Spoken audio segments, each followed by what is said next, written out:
بسم اللہ الرحمن الرحیم۔ السلام علیکم دوستوں، ایک خوفناک رات آنے کو ہے جب قرآن پاک غائب ہو جائے گا۔ ملک یمن سے ہوا چلے گی جس رات قرآن پاک کو واپس اٹھا لیا جائے گا، اور جب زمین و آسمان پھٹ جائیں گے اور پہاڑ ریت کی طرح ریزہ ریزہ ہو جائیں گے، سورج سیاہ کر دیا جائے گا، جو جہاں کھڑا ہوگا وہیں سے زمین ٹکڑے ٹکڑے ہو جائے گی، نہ ماں بیٹے کو پہچانے گی نہ بیٹا ماں کو۔ یہ قیامت کا دل دہلا دینے والا منظر ہوگا۔ ایسا تو ہوگا، لیکن قیامت کا آغاز ایسے پرسکون انداز میں ہوگا کہ کسی کو پتہ نہیں چلے گا کہ قیامت آ چکی ہے۔ پھر یہ سب کیسے خوفناک منظر میں تبدیل ہو جائے گا۔ بخاری مسلم میں آیا ہے کہ یمن سے ایک ہوا چلے گی جو ریشم سے بھی زیادہ نرم ہوگی اور قرآن پاک کا کلام اڑا کر لے جائے گی، اور یہ کلام کی کتابیں ایک دم خالی ہو جائیں گی۔ یہ قیامت کا ایک پرسکون انداز میں آغاز ہوگا۔ اس کے بعد سب کچھ ختم ہو جائے گا۔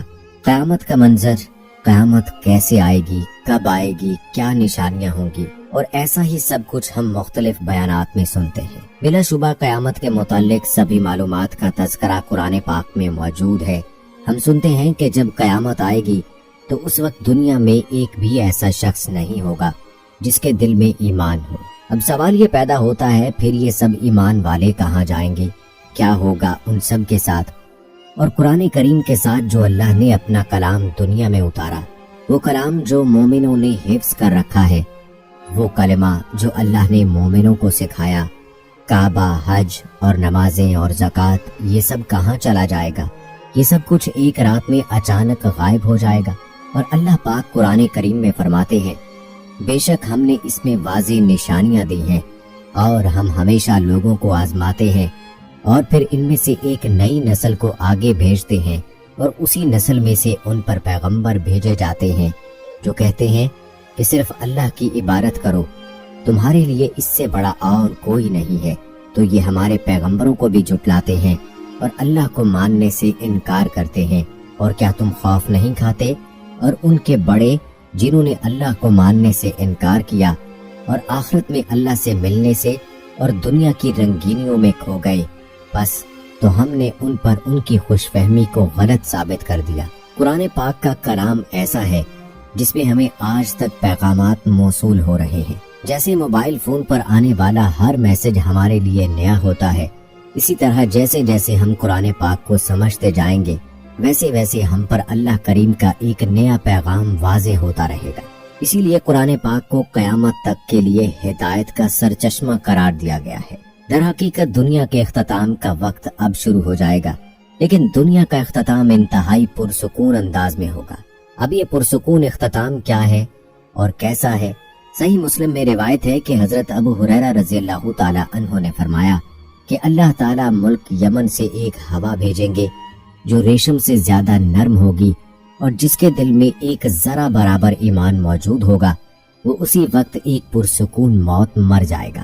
یہ ایک ایسی ہوا ہوگی جو ریشم جیسی نرم، اور اس کی خوشبو اتنی میٹھی ہوگی کہ جب لوگ اسے سونگھیں گے، اگر ان کے دلوں میں ایمان ہوگا تو وہ وہیں پرسکون اور قدرتی موت مر جائیں گے، لیکن اگر ان کے دلوں میں ایمان نہ ہوا تو وہ زندہ بچ جائیں گے۔ لیکن کس لیے؟ یہ سب سن کر آپ کے ذہنوں میں کیا سوال اٹھتا ہے کہ سب مسلمانوں کو موت دینے سے کیا ہوگا؟ اس بارے میں حضور نبی کریم صلی اللہ علیہ وآلہ وسلم نے فرمایا، اس کے بعد ایک بار پھر عرب میں بت پرستی عام ہو جائے گی، کیونکہ آپ صلی اللہ علیہ وآلہ وسلم نے عرب کا ذکر فرمایا، تو اس وقت عرب سے مراد آپ کی مسلمان اور ان کی اولادیں۔ آپ کا اشارہ مسلمانوں کی طرف تھا اور ان کے خاص قبائل کی طرف، اور انہوں نے فرمایا، ایسی عورتیں ہوں گی جن کے جسم قدیم قبلوں کے گرد طواف کر رہے ہوں گے، اور لوگوں کی حالت جانوروں سے بدترین ہو جائے گی، اور انہیں گدھوں کی طرح ہانکا جائے گا۔ نبی کریم صلی اللہ علیہ وآلہ وسلم نے فرمایا، اور یہ جلد ہوگا۔ نبی کریم صلی اللہ علیہ وآلہ وسلم کی یہ حدیث قیامت کے ابتدا اور قیامت کے اختتام کے نام سے لکھی گئی ہے، اور پس اللہ بہتر جانتا ہے۔ پھر فرمایا، ایک وقت ایسا آئے گا جب فحاشی اپنی انتہا کو پہنچ جائے گی، اور فحاشی بے حد عام ہوگی، اور یہ سب امام مہدی کے آنے سے قبل ہوگا۔ پھر اس سب میں شدت آ جائے گی، حتیٰ کہ ایک آخری مارکہ ہوگا، اور ان سب کے بعد اسلام بھی باقی نہیں رہ جائے گا، نہ کوئی مسلمان، نہ کلمہ، نہ نماز، اور نہ ہی قرآن پاک باقی رہے گا۔ لیکن ان سب کے ساتھ کیا کیا جائے گا؟ حضرت عبداللہ بن مسعود رضی اللہ تعالی عنہ فرماتے ہیں، ایک وقت ایسا آئے گا جب ایک ایسی رات ہوگی جب پورے کے پورے قرآن پاک کا کلام واپس لے لیا جائے گا۔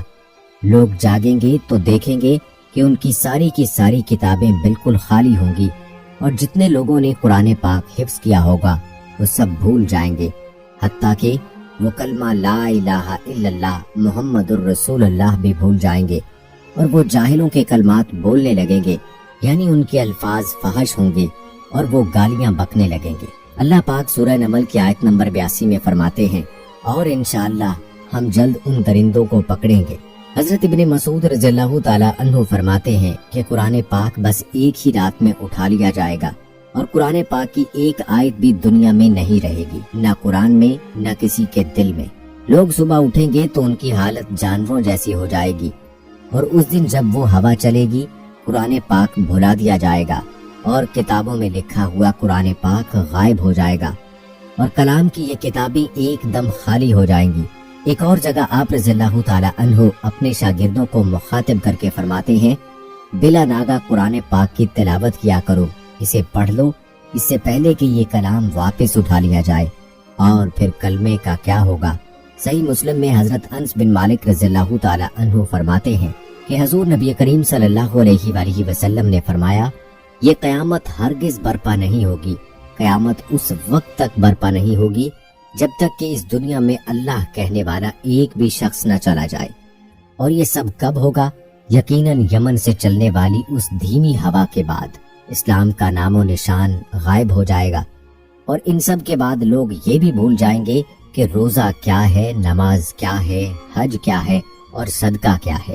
بس اس وقت روزہ بھی چھین لیا جائے گا، نماز بھی، حج بھی اور صدقہ بھی چھین لیا جائے گا، اسلام بھی چھین لیا جائے گا، اور پھر ایک رات میں قرآن پاک کو واپس لے لیا جائے گا، اور یہ سب ہو جائے گا تاکہ ہمیں پتہ نہیں چلے گا، اور یہ پرسکون قیامت کے ہولناک منظر سے سب سے زیادہ دل دہلا دینے والی قیامت ہوگی۔ دوستو، میں قربان جاؤں میرے آقا حضرت محمد مصطفیٰ صلی اللہ علیہ وآلہ وسلم پر کہ ان کی امت پر قیامت قائم ہی نہیں ہوگی۔ قیامت آنے سے پہلے جس کے دل میں ذرا بھر ایمان ہوگا، رتی برابر ایمان ہوگا، اللہ پاک ان سب کو قیامت سے پہلے ہی ایک ہوا کے ذریعے موت دے دیں گے۔ وہ پرسکون موت ہوگی، دل نشیں موت ہوگی، کسی کو پتہ ہی نہیں چلے گا کہ میں مرنے والا یا میں مر چکا ہوں۔ جب دنیا سے مسلمان یعنی ایمان والوں کا خاتمہ ہو جائے گا، اس کے بعد قرآن پاک اٹھا لیا جائے گا اور لوگوں پر قیامت قائم ہو جائے گی۔ بے شک قیامت کا منظر بہت ہولناک ہوگا۔ دوستو، ہم کن کی امت ہیں؟ ہمارے نبی آخر الزمان صلی اللہ علیہ وآلہ وسلم کی شان کیا ہے اور ہم لوگ کیا کر رہے ہیں؟ ہم نے اپنے آقا حضرت محمد مصطفیٰ صلی اللہ علیہ وآلہ وسلم کی تعلیمات کو چھوڑ دیا ہے۔ ہم کن کے راستے پر جا رہے ہیں؟ ان لوگوں کے راستے پر جن پر اللہ پاک نے لعنت فرمائی ہے، جن کو قرآن پاک میں درندہ کہا گیا ہے، جن سے اللہ پاک نے نفرت کی ہے۔ ہم نے ان لوگوں کے راستوں پر اپنی زندگیاں ڈال دی ہیں، اور اپنے آقا حضرت محمد مصطفیٰ صلی اللہ علیہ وآلہ وسلم کی تعلیمات کو ہم نے چھوڑ دیا ہے۔ دوستو، وقت بہت قریب ہے، وقت بہت قریب ہے۔ اس سے پہلے کہ اللہ کی طرف لوٹا دیے جاؤ، لوٹ آؤ اللہ کی طرف۔ اللہ تعالیٰ ہمیں دین اسلام کے مطابق اپنی زندگی گزارنے کی، اللہ تعالیٰ کے احکامات کے مطابق اور نبی کریم صلی اللہ علیہ وآلہ وسلم کے ارشادات کے مطابق، ان کی زندگی کے مطابق اپنی زندگی گزارنے کی توفیق عطا فرمائے۔ آمین ثم آمین۔ دوستو، کمنٹ باکس میں آمین لکھ کر آپ بھی ہماری دعا میں شامل ہو جائیے۔ ملتے ہیں اگلی ویڈیو میں، تب تک کے لیے مجھے اجازت دیں۔ فی امان اللہ۔